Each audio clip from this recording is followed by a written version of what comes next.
¿Cómo están? Qué gusto volver a verles aquí en la Escuela Bíblica Dominical para niños, preparada especialmente para ti desde la Primera Iglesia Bautista de Monterrey. El día de hoy continuamos con el estudio del libro de los Hebreos, escrito por el hermano Daniel Casillas Gastelo. Bienvenidos. El día de hoy te voy a contar una historia bien importante. Pon mucha atención. Vamos a recordar que la Biblia está escrita, o mejor dicho, está dividida en dos partes, el Antiguo Testamento y el Nuevo Testamento. En el Antiguo Testamento están escritas algunas de las cosas que vivió el pueblo del Señor antes de que naciera nuestro Señor Jesucristo. En el Nuevo Testamento está escrito desde que nació el Señor Jesús, muere crucificado y después algunos de sus discípulos escriben cartas para dejar grandes enseñanzas en ese entonces al pueblo que estaba empezando a creer en Jesús y claro, también son para nosotros. Fíjate que en el Antiguo Testamento el Señor le da una serie de indicaciones a Moisés para que el pueblo obedezca. Llamémosle así como para establecer una disciplina. Entre las indicaciones, el Señor le dice que construya un tabernáculo. ¿Como ellos quisieran? No. Ahí en Éxodo 25:40 dice, mira, haz todas las cosas conforme al modelo que se te ha mostrado en el monte. Esto el Señor se lo dice a Moisés y le muestra todas las indicaciones de cómo se debe de construir el tabernáculo. ¿Qué es un tabernáculo? Llamémosle así que era la iglesia que ellos tenían para adorar a Dios. Pero recuerda que andaban caminando en el desierto. Por lo tanto, esa iglesia era como móvil. La movían, ¿verdad? La quitaban y luego la construían en el otro lugar a donde se fueran a vivir por un tiempo.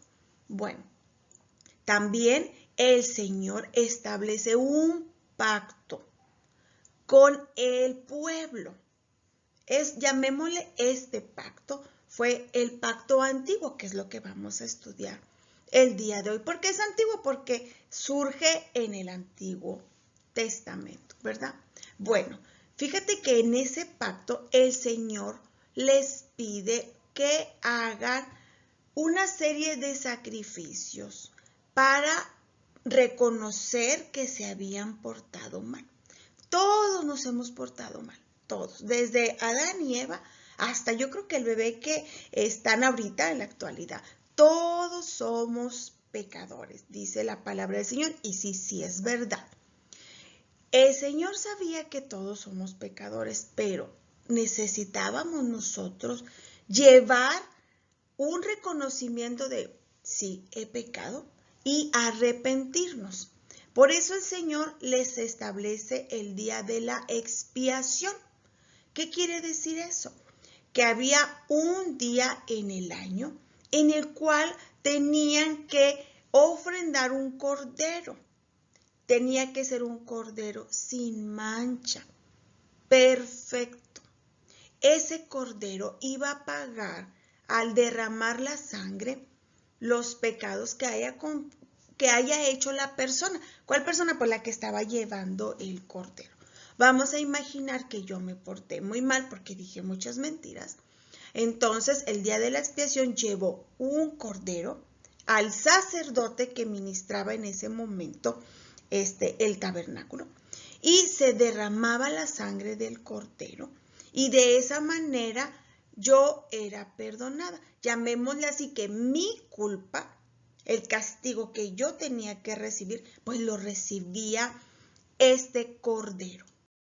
Fíjate que en Levítico, en el capítulo 16, vienen todas las indicaciones que debía seguir el sacerdote para poder participar en el día de la expiación.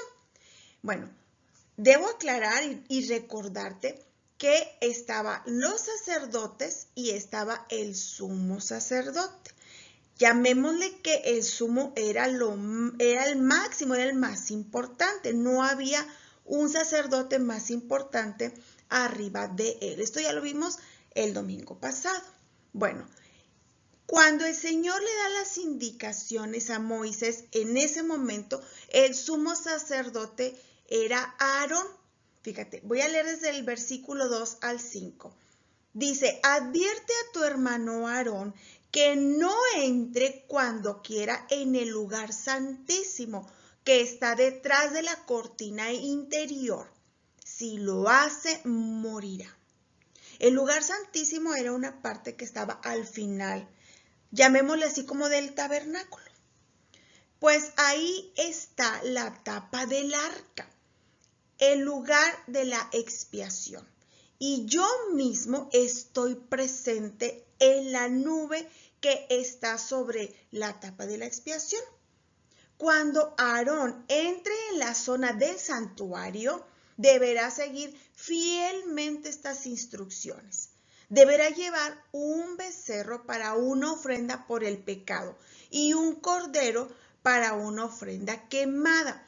Tiene que vestirse con la túnica de lino y la ropa interior de lino que se usa directamente sobre la piel.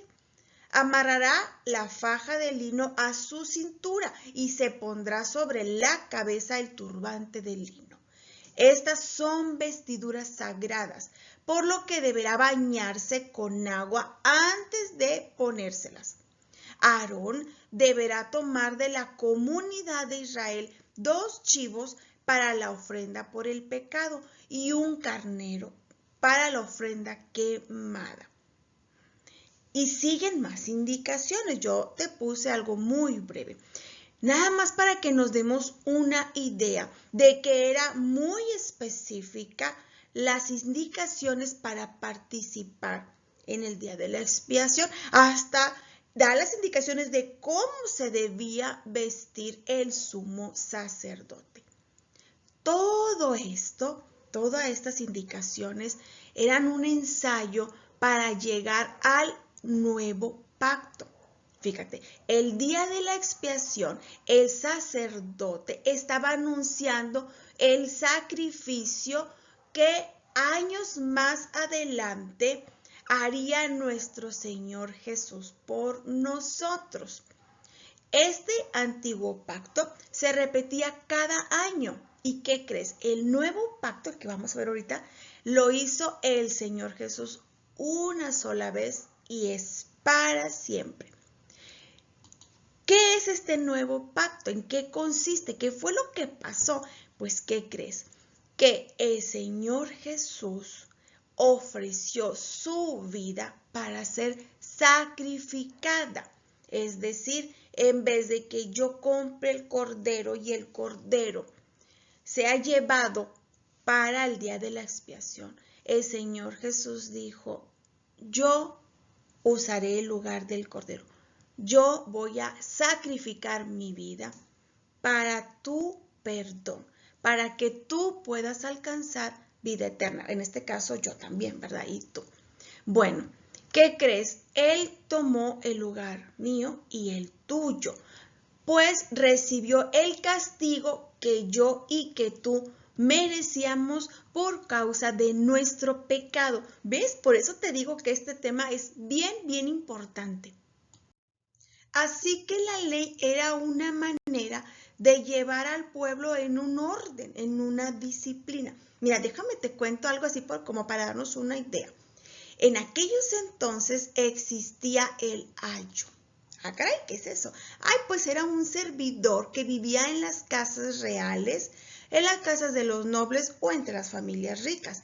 Él se encargaba de la educación inicial y de la custodia de los niños y jóvenes. Esta persona no era el maestro, ahí lo podemos ver en 1 Corintios 4:15. Era generalmente un esclavo de confianza, alguien que tenía la tarea de velar por los varoncitos de la familia. Los acompañaba a la escuela y permanecía con ellos durante la clase. Los corregía e incluso los podía castigar si se portaban mal o empleaban malas palabras. Era, como quien dice, su custodio general. Pues, ¿qué crees? Digamos entonces que Dios le da esta ley a Moisés para que el pueblo la obedeciera. Esta ley era la encargada de adiestrarlos. ¿Sabes para qué? Para un momento muy especial, el encuentro con Cristo. ¿Cómo ves si leemos un poquito de lo que habla esta ley? Ahí en Deuteronomios 28 vamos a leer algunas porciones. Fíjate, en el versículo 9 dice, si obedeces los mandatos del Señor tu Dios y andas en sus caminos, el Señor te confirmará como su pueblo santo, tal como lo juró que haría. Entonces todas las naciones del mundo verán que eres el pueblo elegido por el Señor y quedarán asombrados ante ti. En el 11, el Señor te dará prosperidad en la tierra que les juró a tus antepasados que te daría. Te bendecirá con muchos hijos, gran cantidad de animales y cosecha abundante. Y habla muchas más bendiciones que tendría el pueblo si obedecía su ley. Yo aquí te mencioné nada más una pequeña porcioncita. Pero ¿qué crees? Más adelante, en el versículo 62, habla sobre algunas maldiciones que obtendrían si la desobedecían. Dice, aunque te multipliques tanto como las estrellas del cielo, o sea, aunque seas un pueblo grande y poderoso, quedarás reducido a unos cuantos, porque no quisiste escuchar al Señor tu Dios. Así como el Señor se deleitaba en prosperarte, o sea, en bendecirte, y en multiplicarte, ahora el Señor se deleitará en destruirte. Oh, caray, muy fuerte. Y sin embargo, pues eso era lo que pasaba. Y la verdad es que el pueblo, ¿qué creen? La gran mayoría desobedecía la ley. Vaya, y sí que eran desobedientes. La ley, por eso el Señor la mandó para irlos preparando. Mira, cuando tú entras a la primaria estás estudiando y te estás preparando para entrar a la secundaria. Cuando estás en la secundaria te estás preparando para la preparatoria. Todos tus estudios te llevan a alcanzar el propósito que Dios tiene para tu vida. Bueno, pues la ley que el Señor mandó por medio de Moisés era para preparar al pueblo para este gran momento. Este antiguo pacto fue diseñado por Dios para este momento especial. ¿Cuál? El día que vendría su Hijo. Así que todo el antiguo pacto tenía un solo tema: llevar a la gente a Jesucristo. Quiero resaltar algunos aspectos importantes. Primero, que la ley pudimos aprender que no nos salva y que nosotros tampoco nos podemos salvar a nosotros mismos. Aprendimos que vendría uno que sí nos iba a salvar. ¿Quién es? Cristo Jesús. Aprendimos que no por obras, es decir, que no por hacer cosas buenas íbamos a poder ir al reino de Dios. Porque mira, la ley te llevaba a hacer cosas buenas, sí, si la obedecías, pero no porque las cumplieras todas las mandatos ibas a ser salvos. La ley no hizo salvo a nadie, sino que fue la fe que pusieron en el Señor. Esa fe fue la que los salvó. Y tal vez te vas a preguntar, ¿cómo fue que alcanzaron salvación todos aquellos que vivieron antes de la venida del Señor Jesús? Bueno, pues mira, la fe que mantuvieron, y te la voy a hacer en forma de un dibujo. El hermano me explicó así, ¿verdad? Y yo te lo quiero compartir. Me dijo, mira, primero dibuja una línea. En el centro dibuja una cruz. Antes de la cruz, pon a una persona que la esté observando. Y después de la cruz, pon otra persona que la esté observando. La que está antes de la cruz representa al pueblo que vivió antes de que naciera el Señor Jesús. La persona que está después de la cruz representa a nosotros en este caso, ¿verdad? Que nacimos después de la venida del Señor Jesús. Ambos tenemos la mirada puesta en el mismo lugar. En el Antiguo Testamento esperaban la venida del Señor y su fe los mantuvo. Nosotros vemos el pasado, vemos el sacrificio que hizo el Señor Jesús y mantenemos nuestra fe. Él nos ama y vendrá por nosotros. Él nos dio vida eterna en ese momento, el día que se sacrificó por nosotros. Fíjate bien, entonces ambos fueron salvos por poner su fe en el mismo lugar. ¿En dónde? En la muerte del Señor Jesús. Vamos a hacer como un tipo resumen. En el antiguo pacto había muchos sacrificios, los cuales pues para hacerlo debían de comprar un cordero. En el nuevo pacto solo hubo un sacrificio, Cristo Jesús. También había muchos sacerdotes, pues imagínate, era mucha la gente que llevaba su cordero para pedir perdón. ¿Qué crees? En el nuevo pacto no hay más que un sumo sacerdote, Cristo Jesús. Los antiguos sacerdotes no se podían ni sentar de tanto trabajo. En el nuevo pacto, el Hijo de Dios, el sumo sacerdote, está sentado a la diestra de Dios en su trono. También en el antiguo pacto había muchas fiestas que celebraban. Todas ellas eran para recordar eventos importantes de su historia. En el nuevo pacto hacemos una celebración. Recordamos el momento en el que el Señor Jesús dio su vida por nosotros. También en el antiguo pacto había muchas leyes, muchos mandatos. En el nuevo pacto hay uno. Amarás al Señor tu Dios con todo tu corazón, con toda tu alma, con todas tus fuerzas, con todo tu espíritu. Y amarás a tu prójimo como a ti mismo. Eso lo vemos en Lucas 10:27. Dices tú, ¿es un solo mandamiento? Sí, es un mandamiento de amor. Entonces, en el nuevo pacto, muchas cosas diferentes. Fíjate, ahí en Filipenses 2, del 9 al 11 dice, Él después de padecer y morir, resucitó de entre los muertos y fue exaltado hasta lo sumo. Por lo tanto, Dios lo elevó al lugar de máximo honor y le dio el nombre que está por encima de todos los demás nombres, para que ante el nombre de Jesús se doble toda rodilla en el cielo y en la tierra y debajo de la tierra, y toda lengua declare que Jesucristo es el Señor, para la gloria de Dios Padre.